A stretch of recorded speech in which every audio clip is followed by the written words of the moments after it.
성도 여러분 반갑습니다. 이제 올해도 2달 20일 정도 남은 가운데 있고 잠언 강해도 막바지입니다. 오늘 잠언집 3의 말씀 30수는 오늘까지만 살펴보게 되겠습니다. 그래서 19번부터 25번까지는 이제 우리가 체크만 하고 넘어가고, 오늘은 26번부터 마지막 30번까지 5개의 말씀만 살펴보겠습니다. 펜 있는 분은 함께 체크하면서 이렇게 말씀 번호를 이렇게 한번 성경 구절에다가 적을 수 있으면 좋겠습니다. 먼저 24장 1절과 2절이 19번 말씀인데, 악인을 부러워하지 말라는 내용입니다. 그리고 3절과 4절은 지혜자의 집은 어떻게 지어지느냐를 이야기합니다. 21번 말씀은 5절과 6절입니다. 지혜는 어떤 힘을 가졌는가를 이야기합니다. 그리고 22번은 7절입니다. 어리석은 자는 말이 없다는 것입니다. 23번 말씀은 8절과 9절, 어리석은 자는 불행하다는 것입니다. 24번은 10절인데요, 환난에 대해 낙심하지 말라는 내용입니다. 그리고 11절과 12절은 25번 말씀입니다. 약자를 보호하라, 이런 내용입니다. 미처 이게 잘 따라오지 못한 분들은 영상으로 예배가 있기 때문에 한번 이렇게 보시면서 정리를 하면 좋겠습니다. 이 6가지의 말씀은 이미 우리가 충분히 살펴본 주제들입니다. 그리고 오늘은 26번부터 30번까지 5가지의 말씀을 살펴볼 텐데, 말씀 30수의 마지막 5가지는 어떤 친구를 사귈 것인가, 또 사귀어야 될 친구와 또 피해야 될 친구에 대해서 이야기를 하고 있습니다. 한번 볼까요? 먼저 26번 말씀은 13, 14절, 우리가 오늘 읽었죠? 13, 14절, 꿀을 먹으라는 말씀이죠. 이건 말씀을 가까이 하라, 이런 뜻입니다. 27번은 15절, 16절, 의인은 죽지 않았다, 이런 내용입니다. 의인은 죽지 않았다, 이런 내용이고요. 그리고 28번은 17, 18절인데, 다른 사람의 실패를 즐기지 말라, 이런 내용입니다. 그리고 29번 말씀은 19절과 20절, 악인을 부러워하지 말라. 그리고 30번 말씀은 21절, 22절, 반역자와 사귀지 말라, 이런 내용입니다. 그래서 오늘은 사귈 친구와 피해야 될 친구에 대해서 5개의 잠언을 여러분과 살펴봄으로써 말씀 30수를 마치려고 합니다. 그리고 이제 끝난 게 아니죠. 23절부터도 있죠. 그렇죠? 23절부터 34절까지 남아있죠. 그렇죠? 24장에. 이 부분은 뭐냐면 말씀 30수에는 들어가지 않습니다. 이것은 추가된 지혜자의 말씀입니다.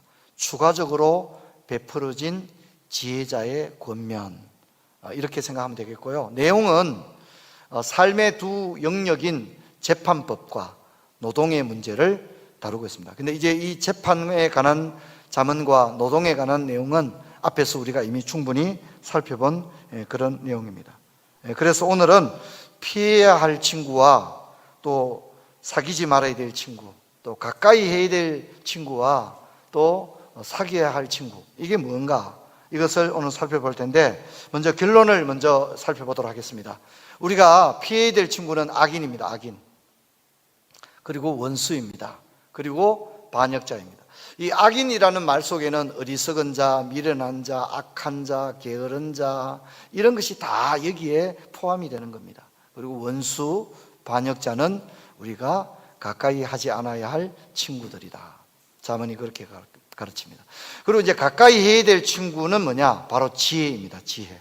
지혜를 우리는 가까이 해야 된다, 이렇게 이야기합니다. 내용은 어렵지 않죠? 자, 그래서 먼저 피해야 될 친구에 대해서 살펴본 다음에 마지막에 가까이 해야 될 친구를 살펴보도록 하겠습니다. 먼저 우리가 15절, 16절 우리 같이 한번 읽도록 하겠습니다. 악한 자여, 의인의 집을 엿보지 말며 그가 쉬는 처소를 헐지 말지니라. 대저 의인은 7번 넘어질지라도 다시 일어나려니와 악인은 재앙으로 말미암아 엎드려지느니라. 여러분, 악인도 의인도 다 넘어집니다. 넘어지지 않을 인생이란 없습니다. 그리고 어려운 일을 다 만납니다. 저 사람은 어려움이 없는 것 같지만 그렇지 않습니다. 다 어려움이 있습니다. 그런데 이 15절 16절을 보면 악인은 재앙을 만날 때에 넘어지더라는 겁니다. 그리고 엎드러지더라는 겁니다. 엎드러진다는 것은 다시 일어날 수 없다는 거죠. 재기할 수 없다는 겁니다. 그런데 악인도 이렇게 넘어지는 것처럼 의인도 또한 넘어집니다. 그런데 의인은 다릅니다. 의인은 넘어질지라도 다시 일어난다는 거죠. 무려 7번 넘어질지라도 다시 일어난다, 그렇게 이야기합니다. 여러분, 이것은 의인이 천하무적이기 때문일까요? 그렇지 않습니다. 의인이 무슨 특별한 힘이 있고 능력이 있어서 다시 일어나느냐? 그렇지 않습니다. 스스로 다시 일어날 힘을 가진 사람이란 세상에 없습니다. 의인이 이렇게 다시 일어나게 되는 것은 의인을 붙들고 있는 분이 바로 하나님이시기 때문인 줄로 믿습니다. 그분이 다시 일으키시는 것입니다. 7번 넘어질지라도 7번 다시 마침내 일으키시는 겁니다. 하나님께서 의인을 보호하십니다. 성도 여러분, 여호와를 경외하는 저와 여러분이 바로 의인입니다. 하나님께서 우리를 지금도 붙들고 계신 줄로 믿습니다. 우리는 부족하고 연약하지만 하나님께서 우리를 일으키시고 설령 인생을 살다가 넘어지고 낙심할 때도 우리는 다시 일어날 것입니다. 그래서 우리가 하나님의 이름을 부르면, 힘들고 어려운 일을 만났을 때 하나님의 이름을 부르면 하나님께서 자기 백성을 버리지 아니하시고 하나님께서 그 환난 가운데서 건지실 줄로 믿습니다. 이 믿음 가운데 서시기를 바랍니다. 자, 이제 우리가 17, 18절 같이 한번 읽어보겠습니다. 내 원수가 넘어질 때 절구하지 말며 그가 엎드러질 때 마음에 기뻐하지 말라. 여호와께서 이것을 보시고 기뻐하지 아니하사 그의 진노를 그에게서 옮기실까 두려우니라. 여러분, 이 말씀은 이제 악인이 재앙으로 넘어지는 것을 볼 때에 의인은 어떤 태도를 취해야 하느냐를 보여줍니다. 우리 주위에 이렇게 실패하는 사람이 있잖아요. 불행한 일을 겪는 사람이 있잖아요. 그럴 때 의인은 어떤 태도를 지녀야 하느냐, 이것을 우리 가운데 얘기합니다. 그건 뭐냐면 기뻐하거나 즐거워해서는 안 된다는 것입니다. 남이 어려움을 겪을 때 기뻐하는 것은 여호와께서 기뻐하지 않습니다. 여러분, 심지어 그렇게 하면 진노를 그에게서 옮길 수도 있다, 이렇게까지 강하게 이야기하고 있습니다. 여러분, 지금 젊은 지혜자는 이 악인을 결코 닮아가서는 안 되는 거죠. 사람들이, 어떤 사람이 어려움을 겪으면 그걸 즐기는 사람이 있습니다. 내가 그렇게 될 줄 알았다, 내가 그렇게 된다고 말하지 않았느냐, 이렇게 하면서 그 사람의 불행을 기뻐합니다. 즐깁니다. 그런데 여러분, 이것을 하나님은 굉장히 싫어한다는 거예요. 굉장히 싫어. 왜냐하면 이것은 악인의 모습이기 때문입니다. 의인이 악인의 모습을 닮아가는 거죠. 악인의 심보를 가지는 겁니다. 여러분, 우리나라 말에 어떤 사람이 밭을 사면 배가 아프다, 이런 말이 있는데, 여러분, 우리가 인간이기 때문에 그런 것이 전혀 없을 수는 없겠죠. 하지만 적어도 잠언은 그런 모습을 하나님께서 기뻐하지 않는다라고 얘기합니다. 여러분, 우리는 이웃이 불행을 겪을 때 같이 가슴 아파할 수 있는 하나님의 마음을 가지기를 주의 이름으로 축원합니다. 그것을 은근히 즐기거나 소문내거나 보란듯이 말하는 것은 굉장히 잘못됐고요, 특히 다른 사람의 인생에 대해서 함부로 말하면 안 됩니다. 내가 그렇게 될 거라고 말하지 않았느냐, 이런 게 굉장히 잘못된 얘기입니다. 왜냐하면 자기도 자기 일을 모르면서 남의 인생사를 마치 훤히 다 아는 것처럼 그런 식으로 이야기하는 것은 하나님 앞에서 굉장히 불경스러운 일이라는 것을 잊지를 말아야 됩니다.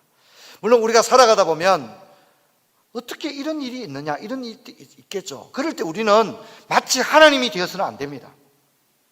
우리가 어떤 일이 있을 때 마치 자기가 다 아는 것처럼, 자기가 마치 하나님인 것처럼 그렇게 말해서는 안 된다는 거죠. 우리 어떻게 말해야 됩니까?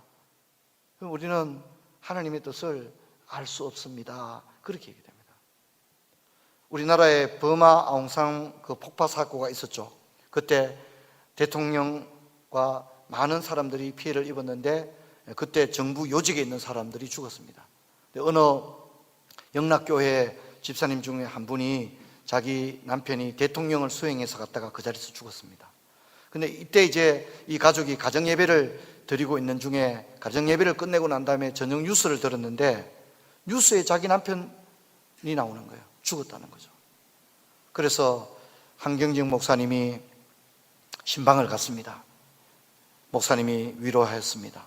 예배가 끝난 다음에 그 아내 된 이가 한경진 목사님에게 물었다 그러죠. 목사님, 우리 남편이 죽는 시간에 우리 가족들은 가정예배를 드리고 있었습니다.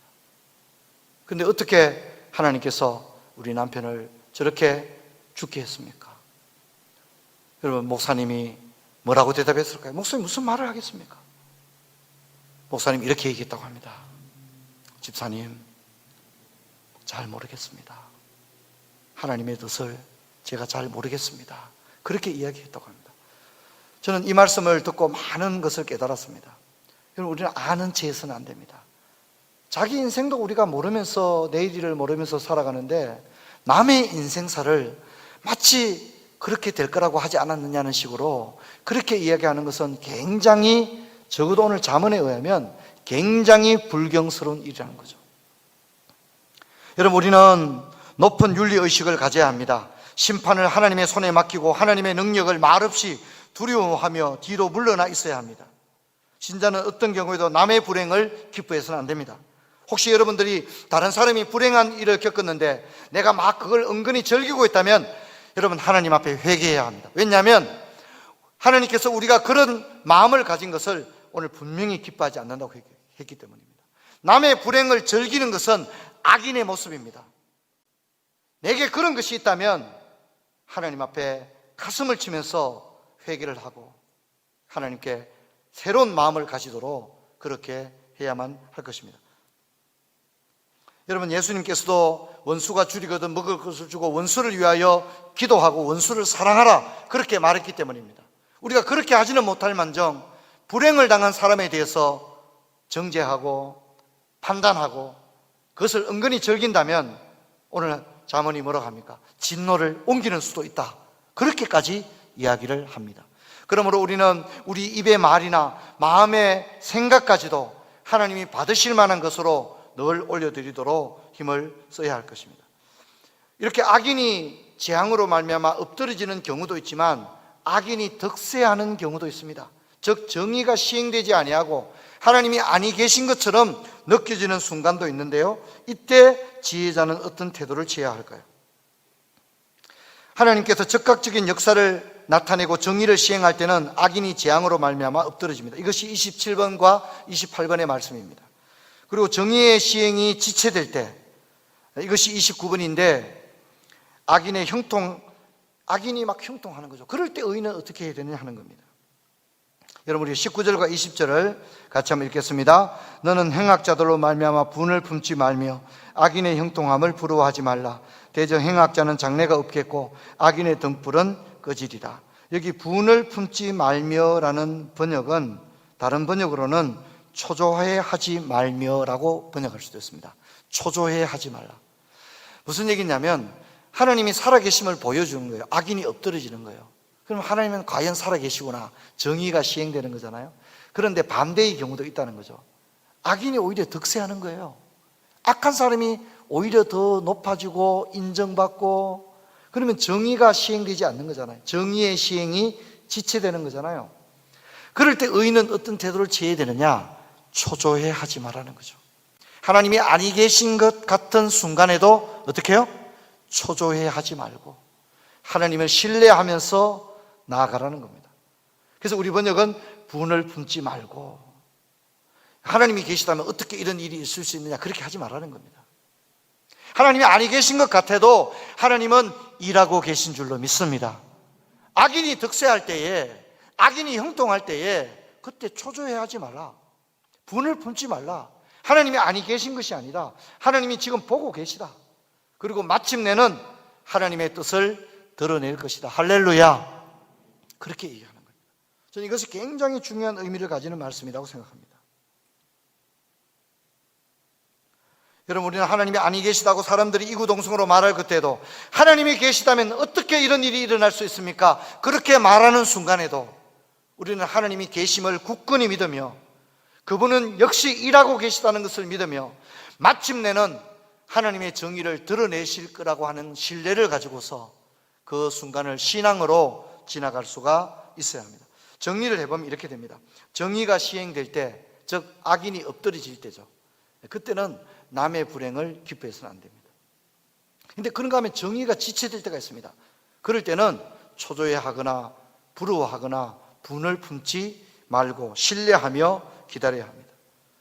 우리는 감정과 기분을 표현할 때도 여호와를 경외하는 경건한 신자의 모습을 지녀야 합니다. 형통한 날에는 기뻐하고 공고한 날에는 입술로 불평하기보다는 생각해야 됩니다.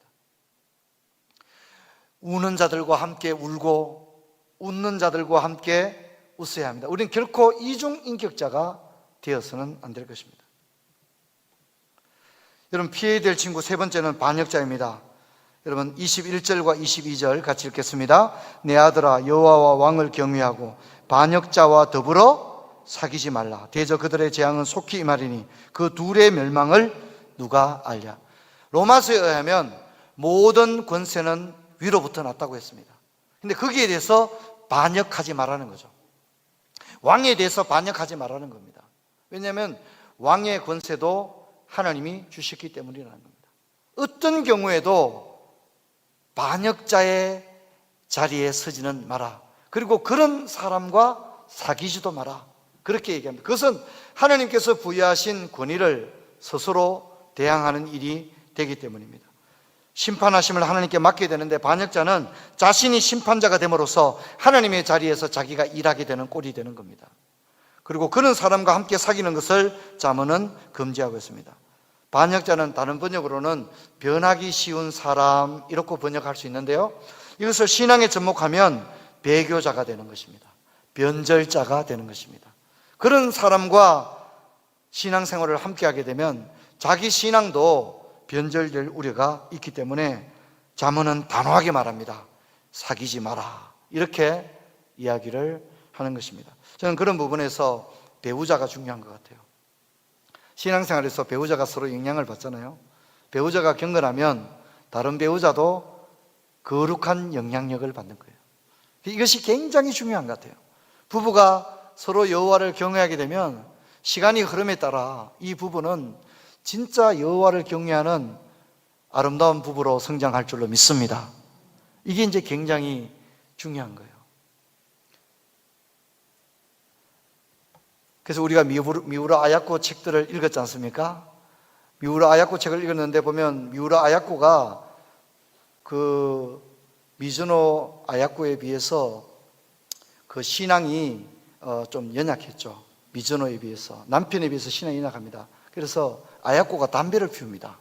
담배를 피우니까 남편이 얘기하죠. 단호하게 얘기하죠. 여보, 당신이 담배를 피우는 모습을 나는 그것 때문에 계속 기도하고 있다고. 당신이 담배를 피우지 않으면 좋겠다고. 여기에 이제 영향을 받아서 미우라 아야코가 담배를 끊게 되어집니다. 남편의 그 거룩한 영향력 때문에 미우라 아야코가 영향을 굉장히 많이 받게 됩니다. 뭐 길은 여기에라든가 이 질그릇에도 사랑을, 이런 책들을 읽어보면 부부가 함께 신앙이 굉장히 성장해 가는 걸 볼 수 있습니다. 서로 영향을 받는 거예요. 저는 가장 영향력을 많이 주는 사람이 배우자라고 생각해요. 그래서 우리는 서로 거룩한 영향력을 미치기 위해서 노력을 해야 됩니다.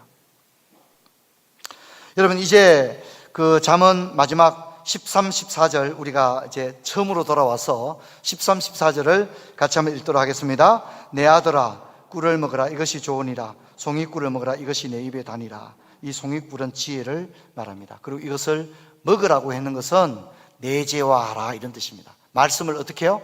내재화하라, 이렇게 했습니다. 그런 사람에게 성경은 뭐랄까, 미래가 있는 인생이 될 것이다. 그리고 소망이 있는 인생이 될 것이다. 그렇게 이야기를 합니다. 경북 영양에 가게 되면 청록파 시인인 조지훈 시인의 생가가 있습니다. 조지훈 문학관도 있고요. 거기 보면 그 생가가 눈여겨본 분은 아시겠지만 호원종택이라고 이름이 붙여져 있습니다. 370년 조씨 가문의 역사를 소개하고 있는데 그것을 찬찬히 읽어보시면 그 재밌는 내용이 하나 나옵니다. 무슨 내용이냐면 370년 동안 조씨 가문이 집안의 어떤 훈도와 같은 걸 가지고 있는데 그것을 뭐라고 하냐면 삼불차라고 한다고 거기 소개하고 있습니다. 삼불차라는 얘기는 세 가지를 빌리지 않는다는 얘기죠. 우리 집안은 세 가지는 남에게 꾸지 않는다, 이런 얘기입니다. 그게 뭐냐면 첫째는 재물입니다. 우리는 돈이 있다는 거죠. 재력을 가진 집안이다. 이건 돈 자랑이 아니라 열심히 살았다는 얘기죠. 그 다음에 두 번째는 사람을 빌리지 않는다. 인재를 빌리지 않는다. 우리 집안은 인재가 있는 집안이다. 이런 얘기를 합니다. 세 번째는 문장을 빌리지 않는다. 왜냐하면 우리 집안은 문필가의 집안이다. 이런 뜻을 가지고 있다 합니다. 여러분, 그 경북 영양이 얼마나 시골 한촌입니까? 그런데 그 주실 마을을 가보면 말이 크지 않습니다. 그런데 이 집안에 14명의 박사를 실제로 배출했다고 합니다. 여러분, 제가 이제 말씀을 맺고자 합니다. 여러분, 우리가 1년 동안 잠언의 말씀을 들었는데 그냥 끝나지 않았으면 좋겠어요. 여러분, 이 가문이 이런 집안의 어떤 가풍을 만들어내지 않습니까? 그죠?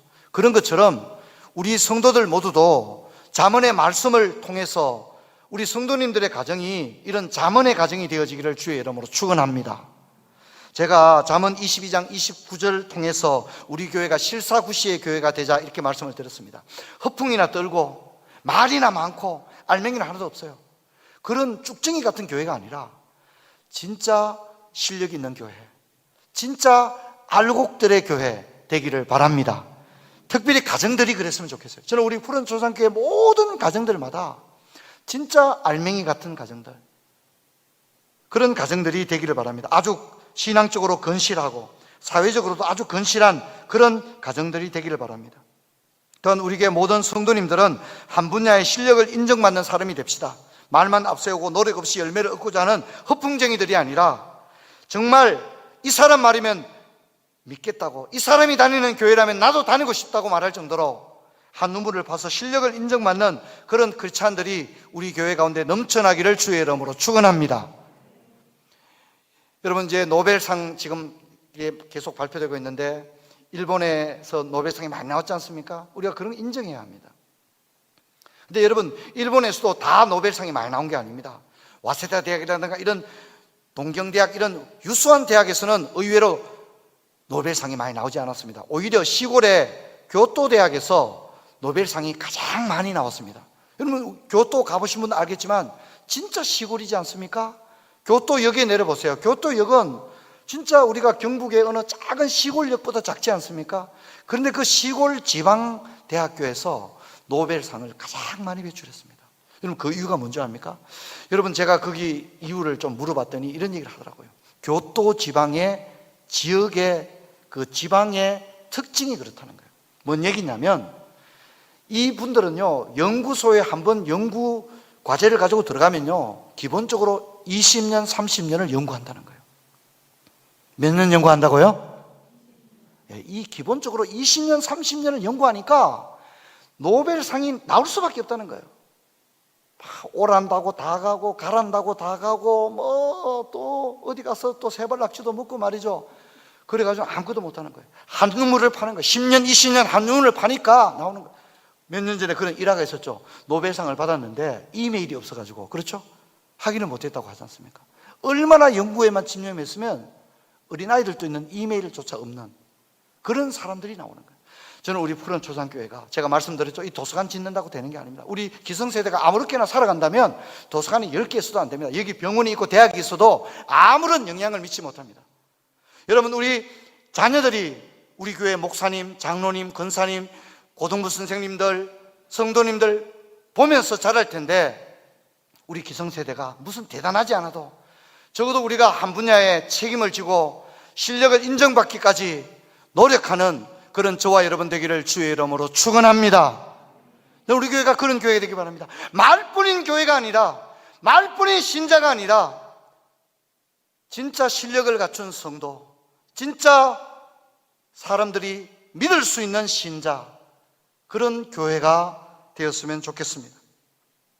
허들린 기간 동안에 자신을 가꾸자, 가정을 일으키자, 교회를 세우자는 구호가 그냥 구호가 아니라 이것을 부여잡고 기도하면서 이렇게 나아간다면 여러분, 이 기간이 결코 헛된 기간이 아니라 우리 인생을 제2의 진입기로 발돋움하게 할 수 있는 결정적인 시간들이 될 줄로 믿습니다. 그래서 우리 모두가 이 믿음 가지고 이제 잠언이 끝나갑니다. 여러분, 붙드시길 바랍니다. 또 집에 가서 막 산불차 막 이런 거 막 짓지 마시고요, 막 이렇게 안 해도 됩니다. 허세를 부리고 허풍을 뜨는 게 아니라 진짜 어떻게 할 것인가, 커피 한 잔 마시면서 깊이 한번 생각을 해보시기 바랍니다. 어떤 인생이 복된 인생이며 내가 지금 어떻게 했으면 좋겠는가, 어떻게 하면 복된 인생이 될 것인가를 진정 생각하면서 여러분, 우리의 가정들을 진짜 이 탄탄한 가정, 이 주실마을의 이 조씨 가문처럼, 경주 최씨 가문처럼 진짜 하나님 믿는 가정의 모습을 보여줄 수 있는 그런 은혜가 저와 여러분에게 있기를 주의 이름으로 축원합니다. 자리에서 일어나겠습니다. 하나님 감사합니다. 우리가 이 말씀대로 살 수 있도록 성령님이여 우리를 인도해 주시고 함께하여 주옵소서. 주 예수 그리스도 이름으로 기도하옵나이다. 아멘.